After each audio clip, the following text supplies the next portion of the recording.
Hello दोस्तों, good morning, नमस्कार। आप सभी का स्वागत है आप सभी के अपने यूट्यूब चैनल परीक्षा की शिक्षा में। आई होप कि आप सभी अच्छे होंगे, आपकी तैयारी बढ़िया तरीके से चल रही है। तो जो बच्चे क्लास में फर्स्ट हमें पहली बार नए हो उनको बता दें कि हमारे चैनल में आपकी बीएड परीक्षा 2024 को आपकी तैयारी रेगुलर बेसिस पे करवाई जाए। तो जिसे भी तैयारी पूरी करनी है, कंप्लीट करनी है, चैनल को जो है सब्सक्राइब कर हमारे साथ जुड़ जाइए और उसके बगल में जो का बेल आइकन है उसको ऑन कर लेंगे। ठीक है, क्लास का जो समय देख ले, जीके जिसकी जो क्लासेस सुबह 10 बजे डेली आपको देखने को मिलती है। रीजनिंग की जो क्लासेस आती है दोपहर को 1 बजे, कला वर्ग की जो क्लास है शाम को 4 बजे, और हिंदी की जो क्लास है आपको शाम को 7 बजे हमारे चैनल पे देखने को मिलती है। तो हमारे क्लासेस का जो शेड्यूल है आप सभी लोग इसको याद करके रखेंगे, इसी टाइम पे आपको क्लासेस से जुड़ना, अपनी तैयारी को जो है पूरा और कंप्लीट करना। ठीक है, और ये जो क्लासेस है जो बीएड के साथ साथ आपके डीएलएड के जो छात्र हैं उनके लिए भी इंपॉर्टेंट, तो वो लोग भी जो है क्लास को पूरा अटेंड करेंगे। ठीक है, बाकी आपका कोई भी डाउट हो, कोई भी क्वेश्चन, कोई भी क्वेरी हो, तो आप हमारे इंस्टाग्राम पे पूछ सकते हैं। परीक्षा की शिक्षा का इंस्टाग्राम का पेज है, नीचे डिस्क्रिप्शन में आपसे इसका लिंक मिल जाएगा, तो फटाफट जाके हमें फॉलो कीजिए और जो क्वेश्चन आपका पूछिए। ठीक है, बाकी अगर पीडीएफ है तो पीडीएफ के लिए आपको हमारे टेलीग्राम का जो चैनल है उसको ज्वाइन कर ले। परीक्षा की शिक्षा का टेलीग्राम का चैनल नीचे डिस्क्रिप्शन में इसका लिंक मिल जाएगा, फटाफट जाकर टेलीग्राम चैनल जो है ज्वाइन कर लीजिए। ठीक है, क्लियर सभी को।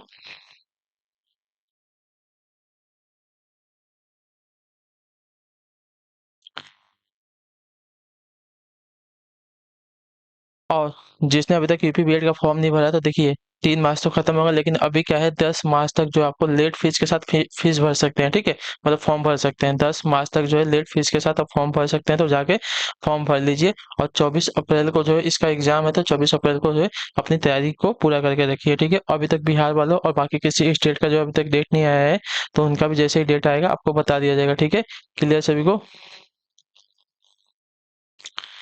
तो आप लोग अपनी तैयारी को जो है पूरा कीजिए।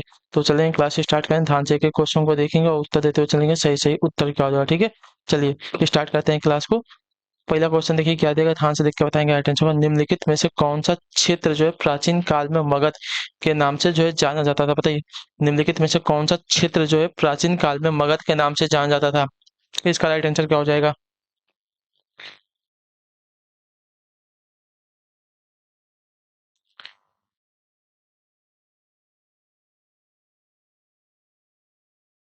तो आपका सही उत्तर हो जाता है गंगा का दक्षिणी क्षेत्र, जो आपका दिया गया यहाँ पे ये वाला विकल्प आपका राइट आंसर है। ठीक है, गंगा का दक्षिणी क्षेत्र जो है प्राचीन काल में मगध के नाम से जाना जाता था। इसकी राजधानी जो है प्रारंभ में राजगिरी थी तथा बाद में जो है पाटलिपुत्र हो गई थी। ठीक है, क्लियर सभी को। अगले क्वेश्चन में आपका दूसरा नंबर क्या देगा, ध्यान से देख के उत्तर देंगे। राइट आंसर का ऋग्वेद की मूल रचना किस भाषा में हुई थी, बताइए।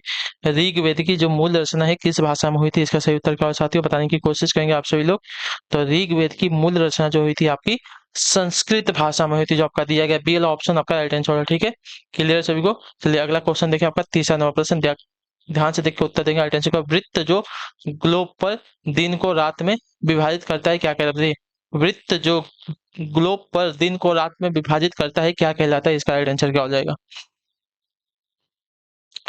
चलिए बताइए, वृत्त जो ग्लोब पर दिन को रात में विभाजित करता है क्या कहलाता है, तो आपका प्रदीप्ति कहलाता है, प्रदीप्ति वृत्त कहलाता है, जो आपका दिया गया बी वाला विकल्प, ए वाला विकल्प आपका राइट आंसर। ठीक है, दिन तथा रात के निर्धारण के लिए ग्लोब को देशांतर रेखाओं में दो भागों में बांटने वाली काल्पनिक रेखा को जो है प्रदीप्ति वृत्त कहा जाता है। ठीक है, क्लियर सभी को इसके बारे में। चलिए अगला क्वेश्चन देखिए, आपका चौथा नंबर प्रश्न, ध्यान से देख के उत्तर देंगे। राइट आंसर का क्या देगा, भारत के राष्ट्रपति का कार्यकाल कितना होता है, बताइए। भारत के राष्ट्रपति का जो कार्यकाल होता है कितना होता है, तो आपका राइट आंसर हो साथियों 5 वर्ष। तो आपका ए वाला विकल्प देगा आपका सही उत्तर हो। ठीक है, क्लियर सभी को। भारत के राष्ट्रपति का कार्यकाल आपका 5 वर्षों का होता है। अगले क्वेश्चन में आपका देखें 5वां नंबर क्या देगा, लक्षद्वीप द्वीप समूह में स्थित है, कौन से द्वीप समूह में, बताइए। लक्षद्वीप द्वीप समूह में रिक्त स्थान में स्थित है, किसमें, तो देखिए लक्षद्वीप द्वीप समूह जो स्थित है आपका साथियों इनमें से किसी में नहीं। ठीक है, लक्षद्वीप द्वीप समूह जो आपका अरब सागर में स्थित है, इतना याद रखिए। ठीक है, किसमें है, अरब सागर में। क्लियर सभी को यहाँ तक। चलिए अगला क्वेश्चन देखिए, आपका छठा, ब्राजील में पाया जाने वाला कैंपोस, ब्राजील में पाया जाने वाला कैंपोस क्या है, बताइए। ब्राजील में पाया जाने वाला कैंपोस क्या होता है साथियों, इसका राइट आंसर क्या हो जाएगा। तो देखिए ब्राजील में पाया जाने वाला कैंपोस आपका एक उष्णकटिबंधीय घास का मैदान है, तो जो आपका दिया गया सी विकल्प आपका राइट आंसर। ठीक है, ब्राजील में पाया जाने वाला कैंपोस एक उष्णकटिबंधीय घास का मैदान है। यहाँ जो है पशुपालन कार्य जो है प्रमुखता से किया जाता है। ठीक है, याद रखिएगा। ठीक, क्लियर है। ब्राजील में पाया जाने वाला कैंपोस क्या है, तो एक उष्णकटिबंधीय घास का मैदान है। यहाँ जो है पशुपालन कार्य जो है यहाँ की प्रमुखता है, यानी कि विशेषता है। ठीक है, क्लियर है सभी को इसके बारे में। चलिए अगला क्वेश्चन देखते हैं आपका क्या देगा, 7वां नंबर क्या देगा, ध्यान से देख के बताइएगा, राइट आंसर क्या हो जाएगा। ठीक है, जो सैल समूह भूजल को संचित नहीं करता उसे क्या कहते हैं बताइए। जो सैल समूह भूजल को संचित नहीं करता उसे क्या कहते हैं। तो देखिए जो सैल समूह भूजल को संचित नहीं करता है उसको जो है साथियों देखिए झरना कहा जाता है। जो आपका ए ऑप्शन देगा आपका राइट आंसर। ठीक है, क्लियर सभी को, क्लियर है।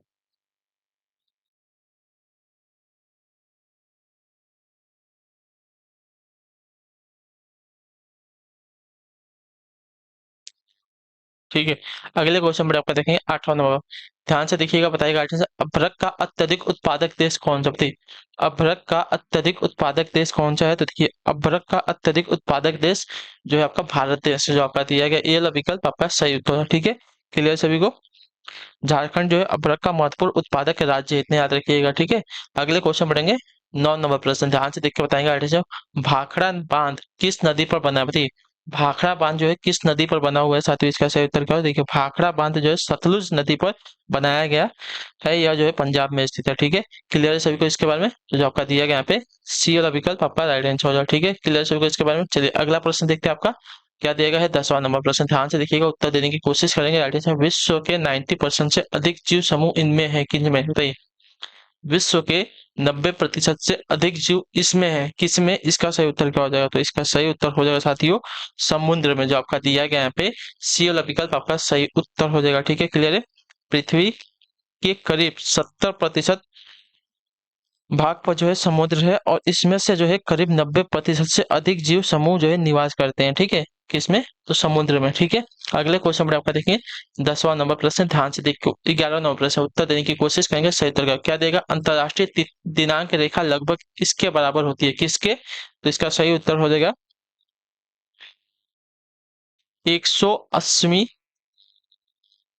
याम्योत्तर रेखा के। ठीक है, जो आपका दिया गया यहाँ पे सी वाला ऑप्शन आपका राइट आंसर। ठीक है, 180वीं यामोत्तर रेखा को अंतरराष्ट्रीय दिनांक रेखा कहा जाता है। ठीक है, इससे जो तारीख का निर्धारण होता है, इतने याद रखेंगे। ठीक है, क्लियर है। अगले क्वेश्चन में आपका देखेंगे 12 नंबर प्रश्न, ध्यान से देख के बताएंगे आठ आंसर।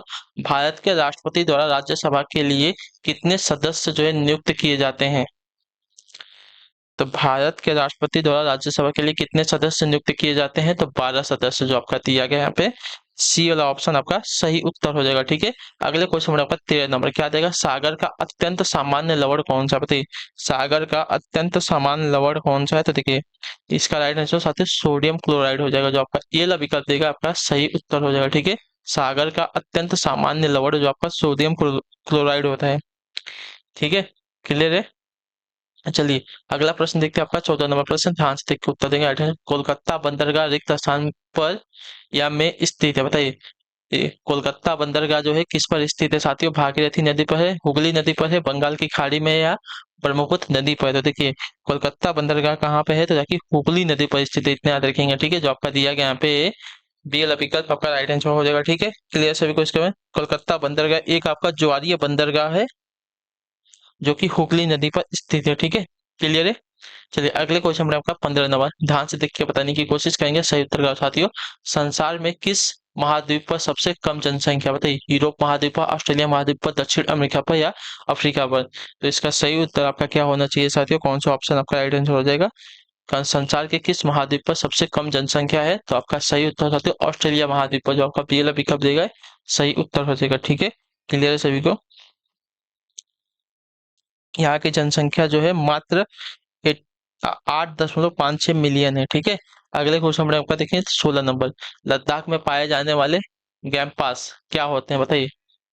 लद्दाख में पाए जाने वाले गम्पास क्या है साथियों, तो देखिए लद्दाख में बौद्ध मंदिर एवं विहार को जो है गम्पास कहा जाता है, इतना याद रखिएगा। ठीक है, तो जो आपका ये वाला विकल्प देगा सही उत्तर हो जाएगा। ठीक, क्लियर सभी को। लद्दाख में पाया जाने वाला गम्पास जो है आपका बौद्ध विहार मंदिर हो जाएगा। ठीक है, क्लियर सभी को इसके बारे में। चलिए अगला प्रश्न देखते हैं आपका 17 नंबर प्रश्न, ध्यान से देखिएगा, उत्तर दीजिएगा। आइटम से वायुमंडलीय दाब मापने के लिए किसका प्रयोग किया जाता है बताइए। वायुमंडलीय दाब को मापने के लिए जो है किसका प्रयोग किया जाता है, तो देखिए वायुमंडलीय दाब को मापने के लिए साथियों आपका बैरोमीटर का प्रयोग किया जाता है। बैरोमीटर जो आपका दिया गया यहाँ पे ये वाला विकल्प आपका राइट आंसर हो जाएगा। ठीक है, क्लियर है सभी को इसके बारे में।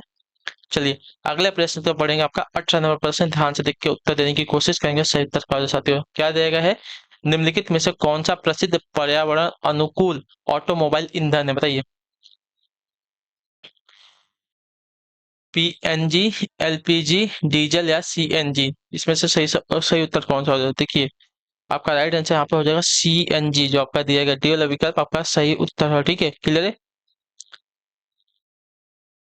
कंप्रेस्ड नेचुरल गैस, ठीक है, या प्राकृतिक गैस पर्यावरण अनुकूल ऑटोमोबाइल ईंधन है, इतने याद रखिएगा। ठीक है, तो जो आपका सी वाला ऑप्शन देगा, मतलब डी वाला ऑप्शन देगा, आपका पे सही उत्तर हो जाएगा। ठीक, अगला प्रश्न देखते हैं आपका 19 नंबर प्रश्न, ध्यान से देखिएगा, बताइएगा राइट आंसर क्या हो जाएगा आपका। ठीक है, चलिए,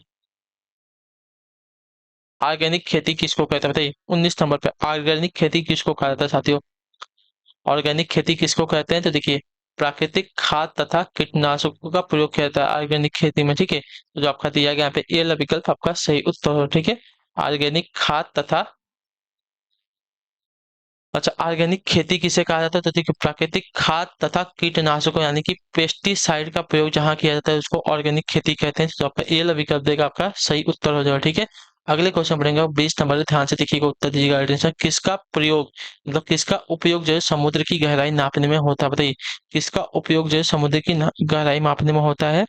तो आपका सही उत्तर हो जाएगा यहाँ पे, क्या देगा, टोकोमीटर, फेदोमीटर, स्पेरोमीटर, या इनमें से कोई नहीं। तो देखिए, आपका फेदोमीटर, फेदोमीटर का जो उपयोग होता है साथियों, समुद्र की गहराई मापने के लिए किया जाता है। ठीक है, क्लियर है सभी को? इसमें जो आपकी सोनार तरंगों का उपयोग होता है। ठीक, क्लियर है। अगले क्वेश्चन पर देखेंगे, 21 नंबर पर बताएगा सही उत्तर का हो जाएगा, पृथ्वी की परिभ्रमण से होने वाली हवा के झुकाव को क्या कहते हैं, बताइए। पृथ्वी के परिभ्रमण से होने वाली हवा के झुकाव को क्या कहते हैं? तो आपका राइट आंसर यहाँ पे हो जाएगा कोरियोलिस प्रभाव कहते हैं उसको। ठीक है, तो जो आपका ये वाला विकल्प देगा आपका राइट आंसर हो जाएगा। ठीक, क्लियर सभी को? क्लियर है। पृथ्वी के परिभ्रमण के कारण वायु जो है उत्तरी गोलार्ध में दाईं ओर तथा दक्षिणी गोलार्ध में बाईं ओर मुड़ जाती है, इसे जो कोरियोलिस प्रभाव कहा जाता है। ठीक है, क्लियर है। अगले क्वेश्चन पर आपका देखें 22 नंबर, ध्यान से देखिएगा, उत्तर देने की कोशिश कीजिएगा, राइट आंसर क्या हो जाएगा। निम्न में से कौन सी प्राथमिक, ठीक है, निम्न में से कौन सी प्राथमिक ग्रीन हाउस गैस जो है तापमान की बढ़ोतरी में अपना योगदान नहीं देती है, बताइए। निम्नलिखित में कौन सी प्राथमिक ग्रीन हाउस गैस जो है तापमान में बढ़ोतरी को अपना योगदान नहीं देती है? तो आपका राइट आंसर हो जाएगा साथियों यहाँ पे हाइड्रोजन, जो आपका डी वाला विकल्प देगा आपका सही उत्तर हो जाएगा। ठीक है, क्लियर सभी को इसके बारे में? देखिए, आपको दिख नहीं रहा है, देख लीजिए, जो आपका दिया गया यहाँ पे डी वाला विकल्प आपका राइट आंसर हो जाएगा। ठीक है, क्लियर सभी को इसके बारे में? क्या कहा गया है? तो हाइड्रोजन गैस जो है तापमान वृद्धि में अपना योगदान नहीं देती है। ठीक है, क्लियर सभी को इसके बारे में? चलेंगे अगले क्वेश्चन पर, आपका देखें 23 नंबर है, ध्यान से देखिएगा, उत्तर दीजिएगा, आंसर क्या हो जाएगा। इनमें से कौन सा जनजातीय अर्थव्यवस्था से संबंधित है, बताइए। इनमें से कौन सा जो है जनजातीय अर्थव्यवस्था से संबंधित है, इसका सही उत्तर क्या हो जाएगा साथियों? तो आपका राइट आंसर हो साथियों अंतरण कृषि, जो आपका डी वाला ऑप्शन देगा आपका सही उत्तर हो जाएगा। ठीक है, क्लियर सभी को? अंतरण अथवा स्थानांतरित कृषि जनजातीय अर्थव्यवस्था से संबंधित होती है, इससे झूम कृषि भी कहा जाता है। ठीक है, क्लियर सभी को? अगले क्वेश्चन में आपको देखेंगे 24 नंबर पर, ध्यान से देखिए, उत्तर देंगे, सही युग्म का चयन कीजिए। ठीक है, क्या दिया गया है? सही युग्म का हमको इसमें से चयन करना है। कार्बेट नेशनल पार्क आपका नैनीताल, राजाजी नेशनल पार्क आपका टिहरी, गोविंद नेशनल पार्क आपका उत्तरकाशी, या एक और सी, कौन कौन सा इसमें से सही है हमको ये बताना है। ठीक है, तो देखिए, जो आपका दिया गया है साथियों, राजाजी नेशनल पार्क आपका टिहरी में नहीं है, ये आपका जो है साथियों देहरादून एवं पौड़ी गढ़वाल जिले में स्थित है। ठीक है, बाकी आपका जो दिया गया है कार्बेट नेशनल पार्क आपका नैनीताल, और आपका जो गोविंद नेशनल पार्क आपका उत्तर काशी में स्थित है। तो आपका डी वाला ऑप्शन दिया गया है ए और सी, आपका यहाँ पे सही उत्तर हो जाएगा। ठीक है, क्लियर सभी को इसके बारे में? ठीक है, अगला क्वेश्चन देखते हैं आपका 25 नंबर, क्या देगा, सूची 1 और सूची 2 का मिलान करना है। ठीक है, सूची 1 और सूची 2 का चलिए मिलान कीजिए। तो देखिए, केदारनाथ, तो केदारनाथ जो है आपका, देखिए, रुद्रप्रयाग से इसका मिलान हो जाएगा। ठीक है, क्लियर है। गंगोत्री, तो आपका इसका मिलान हो साथियों उत्तरकाशी से। ठीक है, गंगोत्री का जो है उत्तरकाशी से मिलान हो जाएगा। मनसा देवी का, तो मनसा देवी का जो मिलान हो जाएगा साथियों हरिद्वार से हो जाएगा। और आपका मायावती आश्रम है, ये आपका चंपावत में है। ठीक है, क्लियर है सभी को इसके बारे में? तो इसका तो पहले स्क्रीनशॉट लेंगे आप सभी लोग, ठीक है, तब आगे हम लोग बढ़ेंगे। ठीक है, क्या देगा, केदारनाथ का, रुद्रप्रयाग, गंगोत्री का उत्तरकाशी, मनसा देवी का हरिद्वार और मायावती आश्रम का चंपावत से। ठीक है, क्लियर है सभी को इसके बारे में। चलिए अगला क्वेश्चन देखते हैं, आपका दिया गया 26 नंबर प्रश्न, ध्यान से देखिएगा, बताइएगा राइट आंसर होगा। भारत के राजघरानों के राज्यों को विलय करने का श्रेय जो है किसको जाता है, बताइए। भारत के राजघरानों के राज्यों को विलय करने का जो श्रेय है साथियों किसको जाता है, तो आपका राइट आंसर हो जाएगा साथियों सरदार पटेल को, जो आपका ये वाला विकल्प देगा आपका सही उत्तर हो जाएगा। ठीक है, स्वतंत्रता प्राप्ति के समय भारत में जो है 562 रियासतें थी, जिनका जो है भारत में विलय कराने का जो श्रेय है सरदार वल्लभ भाई पटेल को जाता है। ठीक है, क्लियर सभी को इसके बारे में। चलिए अगला क्वेश्चन देखते हैं, आपका 27 नंबर प्रश्न, ध्यान से देखिएगा, बताइएगा राइट आंसर का। भारत को जब स्वतंत्रता मिली थी तब इंग्लैंड के प्रधानमंत्री नहीं थे, कौन, बताइए। भारत को जब स्वतंत्रता मिली थी तब इंग्लैंड के प्रधानमंत्री नहीं थे, लॉर्ड माउंटबेटन, विंस्टन चर्चिल, ये और भी दोनों, या क्लीवेंट एटली। तो देखिए आपका सीधी सी बात है, जो आंसर हो जाएगा ए और बी होगा। क्यों? क्योंकि एक समय में कोई दो प्रधानमंत्री नहीं हो सकता ना। ठीक है, तो भारत को जब स्वतंत्रता मिली थी तब इंग्लैंड के प्रधानमंत्री नहीं थे, कौन, लॉर्ड माउंटबेटन भी नहीं थे, विंस्टन चर्चिल भी नहीं थे, कौन थे, क्लीवेंट एटली थे। ठीक है, याद रखिएगा। तो जो दिया गया यहाँ पे सी वाला विकल्प आपका यहाँ पे राइट आंसर हो जाएगा। ठीक है, क्लियर सभी को। क्लियर, स्वतंत्रता प्राप्ति के समय ब्रिटेन के प्रधानमंत्री जो है क्लीवेंट एटली थे, न कि चर्चिल एवं माउंटबेटन। ठीक है, अगले क्वेश्चन में आपका देखिए 28 नंबर, बताइएगा राइट आंसर क्या हो जाएगा। गांधी जी को राष्ट्रपिता का नामकरण किसने किया था, बताइए। गांधी जी को राष्ट्रपिता का नामकरण किसने किया था साथियों, सुभाष चंद्र बोस ने, जवाहरलाल नेहरू ने, मोतीलाल नेहरू या सरोजिनी नायडू ने। तो देखिए सुभाष चंद्र बोस ने महात्मा गांधी को जो है राष्ट्रपिता के रूप में सर्वप्रथम संबोधित किया था। ठीक है, तो जो आपका दिया गया यहाँ पे ये वाला विकल्प आपका राइट आंसर हो जाएगा। ठीक, क्लियर है। अगले क्वेश्चन में आपका 29 नंबर प्रश्न, ध्यान से देखिएगा, बताइएगा सही उत्तर का। किस देश में जो है वर्ष 1980 के बाद से ब्रिटेन के पहले परमाणु ऊर्जा संयंत्र का निर्माण करने की घोषणा की गई थी, बताइए। किस देश में वर्ष 1980 के बाद से जो है ब्रिटेन के पहले परमाणु ऊर्जा संयंत्र का निर्माण करने की घोषणा की थी, तो आपका राइट आंसर यहाँ पे हो जाएगा चीन, जो आपका दिया गया सी वाला विकल्प आपका सही उत्तर है। ठीक है, चीन ने वर्ष 1980 के बाद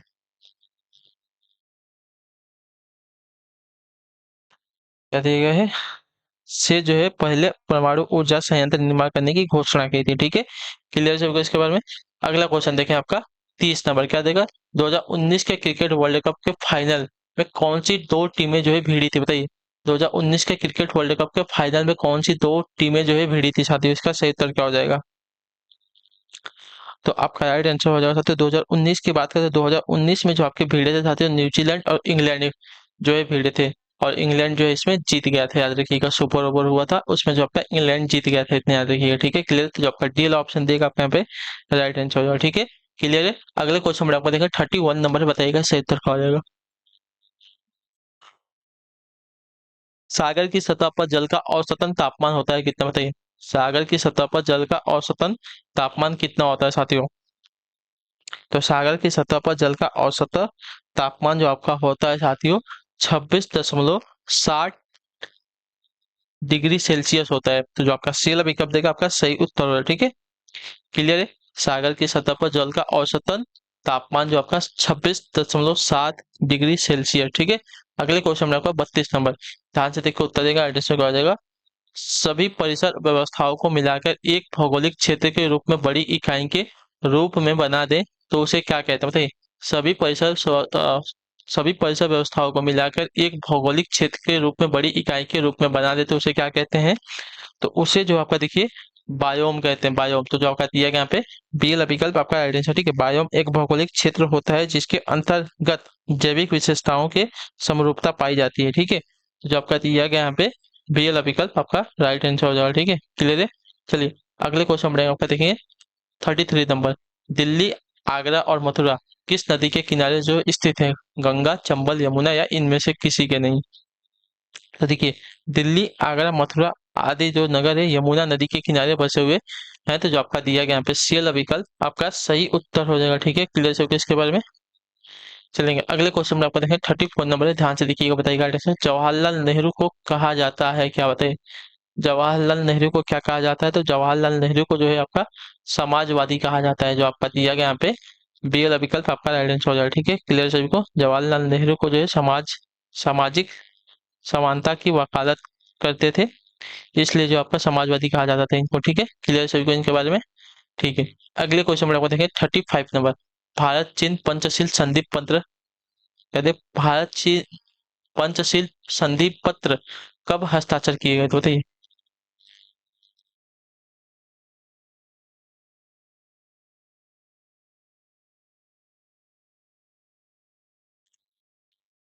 भारत चीन पंचशील संधि पत्र कब हस्ताक्षर किए गए, तो आपका सही उत्तर हो जाएगा साथियों 29 अप्रैल 1954 को, जो आपका दिया गया यहाँ पे सी वाला विकल्प आपका सही उत्तर हो जाएगा, ये इतना याद रखिएगा। ठीक है, क्लियर है।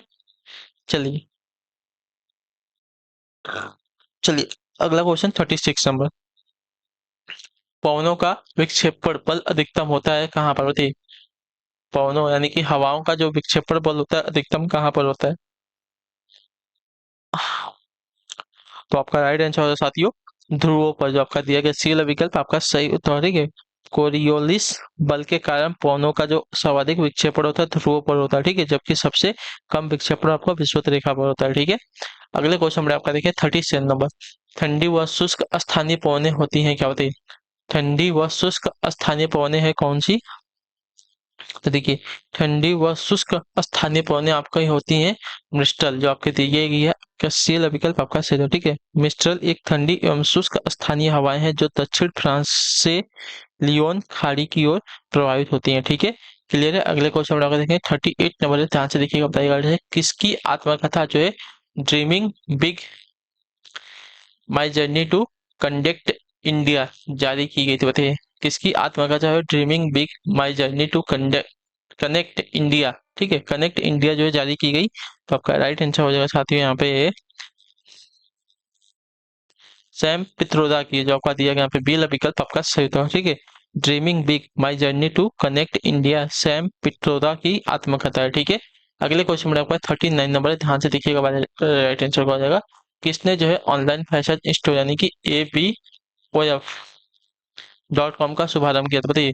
किसने जो है ऑनलाइन फैशन स्टोर जो आपकी above.com का जो है शुभारंभ किया था, तो आपका राइट आंसर हो जाएगा यहाँ पे आदित्य बिरला समूह ने, जो आपका दिया गया यहाँ पे ये वाला विकल्प आपका सही होता है। ठीक है, क्लियर है। अवाफ.com ऑनलाइन फैशन स्टोर की शुरुआत जो है आदित्य बिरला समूह द्वारा की गई थी। ठीक, याद रखिएगा। अगले क्वेश्चन में आपका 40 नंबर है, क्या देगा, ध्यान से देख के बताइएगा आंसर को। किस राज्य सरकार ने जो है गिद्ध आबादी को बचाने के लिए कोटोप्रोफेन नॉन स्टेरॉइड दवा का जो है प्रतिबंध लगा दिया, बताइए। किस राज्य सरकार ने जो है गिद्ध की आबादी को बचाने के लिए कोटोप्रोफेन नॉन स्टेरॉइड दवा पर प्रतिबंध लगा दिया है, तो आपका राइट आंसर हो जाएगा यहाँ पे तमिलनाडु राज्य ने, जो आपका डी वाला विकल्प देगा आपका सही उत्तर। ठीक है, तमिलनाडु राज्य ने जो है कोटोप्रोफेन नॉन स्टेरॉइड दवा पर प्रतिबंध लगाया है, जिससे गिद्ध को बचाया जा सकता है। ठीक है, अगला क्वेश्चन 41 नंबर, क्या देगा, संघनन का रूप नहीं है कौन सा, बताइए। संघनन का कौन सा रूप नहीं है, तो संघनन का रूप यहाँ पे क्या देगा, ओस पाला कोहरा गुप्त उष्मा, तो आपका राइट आंसर होगा गुप्त उष्मा, जो आपका संघनन का रूप नहीं होता, जो आपका दिया गया यहाँ पे सील विकल्प आपका सही होता है। ठीक है, ओस पाला एवं कोहरा जो है संघनन के रूप हैं, जबकि गुप्त उष्मा जो है गर्म भाप में होती है और संघनीय अवस्था में नहीं होती है। ठीक है, अगले क्वेश्चन में सूची 1 का सूची 2 से मिलान करना है। सूची 1 सूची 2, सूची 1 आपका राज्य है, सूची 2 आपकी राजधानी है। चलिए, अरुणाचल प्रदेश की राजधानी क्या है साथियों, तो देखिए अरुणाचल प्रदेश की राजधानी आपकी ईटानगर है। ठीक है, मिजोरम की राजधानी क्या है, तो मिजोरम की राजधानी आपकी आइजोल है। असम की राजधानी क्या है, तो दिसपुर है। और मेघालय की राजधानी आपकी क्या है, शिलोंग है। ठीक है, क्लियर है। तो अरुणाचल प्रदेश की राजधानी आपकी ईटानगर, मिजोरम की राजधानी आपकी आइजोल, असम की राजधानी आपकी दिसपुर और मेघालय की राजधानी आपकी शिलोंग। ठीक है, क्लियर है। तो इसका स्क्रीनशॉट ले लेंगे। ठीक है, चलिए फिर हो गया, तो आगे बढ़ेंगे हम लोग फटाफट। आपका जो कूट है, कूट दिया गया है 4 3 1 2 वाला। ठीक है, जो आपका दिया गया बी वाला विकल्प आपका यहाँ पे राइट आंसर हो जाएगा। ठीक, क्लियर है। चलिए अगले क्वेश्चन बढ़ेंगे, आपका देखें क्या देगा 43 नंबर। लंदन किस नदी के किनारे स्थित है साथियों?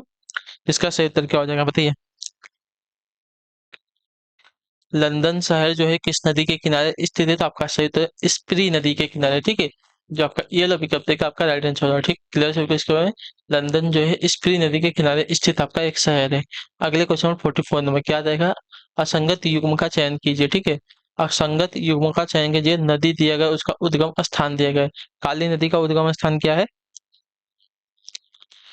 तो काली नदी का उद्गम स्थान का लिपु लेक है, ठीक है। भागीरथी नदी का क्या है? तो आपका गोमुख है। नर्मदा का क्या है? अमरकंटक है। लेकिन जो आपका यमुना दिया गया है, यमुना का जो है यमुनोत्री ग्लेशियर से निकलती है नदी, ठीक है। तो यह जो है आपका कहाँ से निकलती है? तो याद रखिए यमुनोत्री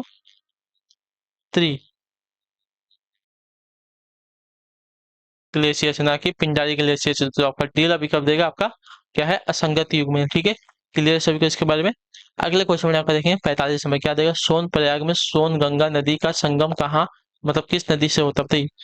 सोन प्रयाग में सोन गंगा नदी का जो संगम है किस नदी से होता है? तो आपका सही उत्तर हो जाएगा यहाँ पे साथियों मंदाकिनी नदी से। जो आपका दिया गया यहाँ पे टी वाला विकल्प आपका सही उत्तर है, ठीक है। क्लियर? केदारनाथ धाम मार्ग पर सोन गंगा नदी का संगम जो है मंदाकिनी नदी से होता है, ठीक है। क्लियर है? अगले क्वेश्चन में आपको देखिए 46वां प्रश्न, ध्यान से देखिएगा, बताइएगा आंसर। मोनाल किस देश का राष्ट्रीय पक्षी है? उत्तराखंड का राजकीय पक्षी होते हैं। मोनाल जो है किस देश का राष्ट्रीय पक्षी और उत्तराखंड राज्य का राजकीय पक्षी है? तो मोनाल जो है उत्तराखंड राज्य का राजकीय पक्षी और नेपाल का जो है राष्ट्रीय पक्षी है, ठीक है। याद रखिएगा, ठीक है। तो मोनाल जो है नेपाल का राष्ट्रीय पक्षी है और उत्तराखंड राज्य का जो है राजकीय पक्षी है, ठीक है। इतने याद रखिएगा, ठीक है। क्लियर सभी को? कौन सा? तो मोनाल याद रखिएगा, ठीक है। आप गूगल पे सर्च कर सकते हैं मोनाल कैसा दिखता है। हिमकणों से युक्त मेघ होते हैं कौन से बताइए? हिमकणों से हिमकणों से युक्त मेघ कौन से होते हैं? देखिए हिमकणों से युक्त आपके मेघ हो जाएंगे साथियों यहाँ पे पक्षाप मेघ, जो आपका दिया गया यहाँ पे सी विकल्प आपका सही उत्तर हो जाएगा, ठीक है। सबसे अधिक ऊंचाई पर हिमकणों द्वारा निर्मित बादलों को जो है पक्षाप मेघ कहा जाता है, ठीक है। क्लियर सभी को? अगले क्वेश्चन में आपको देखें 48 में क्या देगा? भूकंप छाया क्षेत्र का लगभग विस्तार होता है कहाँ पर बताइए? भूकंप छाया क्षेत्र का लगभग विस्तार होता है कहाँ पर? तो आपका सही उत्तर हो जाती है, देखिए भूकंप छाया क्षेत्र का विस्तार लगभग 40 डिग्री पर होता है, ठीक है। तो जो आपका दिया गया यहाँ पे ये वाला विकल्प आपका राइट आंसर, अर्थात 103 डिग्री से 143 डिग्री के मध्य का क्षेत्र जो है भूकंप छाया क्षेत्र में आता है, ठीक है। क्लियर है? अगले क्वेश्चन में आपको देखें 49 नंबर, भारतीय अर्थव्यवस्था को क्या कहा जाता है? विकसित अर्थव्यवस्था, अल्प विकसित अर्थव्यवस्था, विकासशील अर्थव्यवस्था या इनमें से कोई नहीं देते कि भारतीय अर्थव्यवस्था को आपका विकासशील अर्थव्यवस्था कहा जाता है, ठीक है। जो आपका दिया गया यहाँ पे सी वाला विकल्प आपका सही उत्तर हो जाएगा, ठीक है। क्लियर सभी को? अगला क्वेश्चन आखिरी क्वेश्चन, ध्यान से देखो उत्तर देंगे। जो भारत में सबसे बड़ा बैंक कौन सा बताइए? भारत का सबसे बड़ा बैंक कौन सा है? पीएनबी है, एसबीआई है, यस बैंक है या एचडीएफसी है? तो देखिए भारत का सबसे बड़ा बैंक आपका एसबीआई है, ठीक है। स्टेट बैंक ऑफ इंडिया है। तो जो आपका बी वाला पिकअप देगा आपका प्लस सही उत्तर हो जाएगा, ठीक है। क्लियर हो गया इसके बारे में? ठीक है साथियों, तो इसी के साथ जो आपकी क्लास है आज की यहीं पे कंप्लीट होती है। आई होप कि जो क्लास है आपको अच्छी लगी, अच्छी लगी क्लास को लाइक कर दीजिए, चैनल पहले तो चैनल को सब्सक्राइब कर दीजिएगा और हमें जो है कमेंट में अपनी राय क्लास के बारे में जरूर बताएगा आपको क्लास कैसी लगी। तो हम आपसे मिलेंगे आपकी अगली क्लास में, तब तक के लिए टाटा बाय बाय, जय हिंद जय भारत। आप सभी के क्लास से जुड़ने के लिए बहुत बहुत ही धन्यवाद साथियों।